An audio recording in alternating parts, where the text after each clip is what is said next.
And I'm kind of like, oh, you know, it's kind of awkward when you're not used to helping a kid go to the bathroom.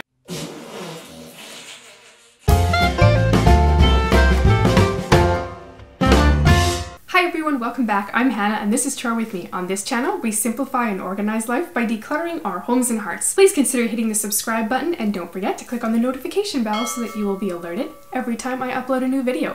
And feel free to share this video with someone if you think that they would enjoy it. In today's video, we are going to be talking about all of the things that I am missing out on because I am not a mom. Now, when I started making my list of things I'll never experience, there were some things that I was like, man, I really feel like I'm missing out on something. And then there was a couple of other things that I was like, oh, I'm actually kind of glad I'm never going to experience that. One of the first and very obvious things that I will never experience not being a mom is I will never experience pregnancy.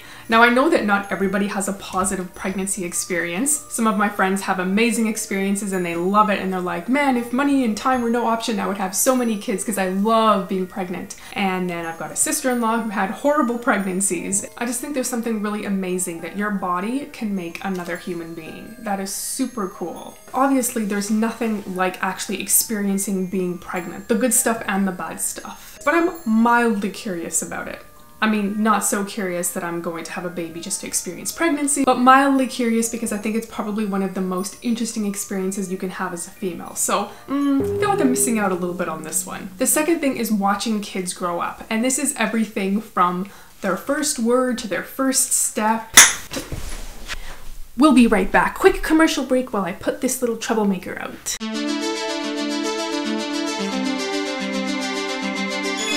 We'll be right back. Quick commercial break while I put this little troublemaker out. Okay, so there's these dangly lights behind me, and the cat just was chewing on the cord and just broke one of the lights.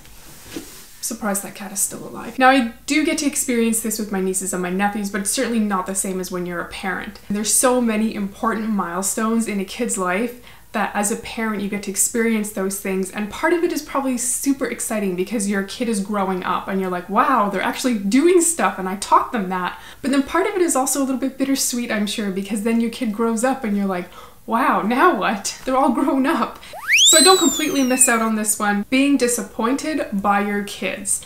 Now I know your kids are going to do a lot of things that you love and that you're proud of, but your kids are going to disappoint you. I feel like this would be really hard to accept as a parent because as a parent you're instilling and you're guiding your children, and sometimes they're going to make the wrong decision. And when they make the wrong decision, do parents think that that reflects badly on them, that they haven't been a good enough teacher to their kids, or is it just part of life and you can accept it? This part of being a parent is something I'm glad I don't have to experience because I think it's hard to disappoint people. Kids feel bad when they disappoint people. I know I feel bad when I disappoint people. But I guess if you're a parent and you realize that that's just part of life, it's just part of raising a kid, and you forgive them and you move on.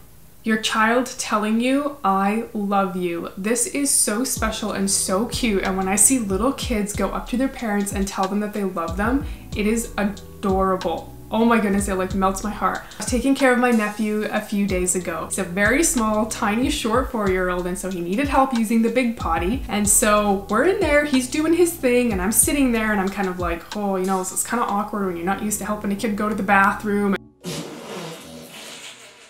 And he's looking all around, and then he looks at me and he says to me, Auntie Hannah, you know what? And I said, what? And he said, I love you. It totally came out of nowhere. It like melted my heart, and I was like, okay, I don't even care that I'm helping you go to the bathroom right now. You were like the sweetest little thing ever. So I can only imagine what a parent feels like when their kid looks them in the eye and just like out of nowhere says, I love you. It's so sweet. And so like that was the super special bathroom moment that I had with my nephew, and I will literally never forget it. The controversy of raising kids.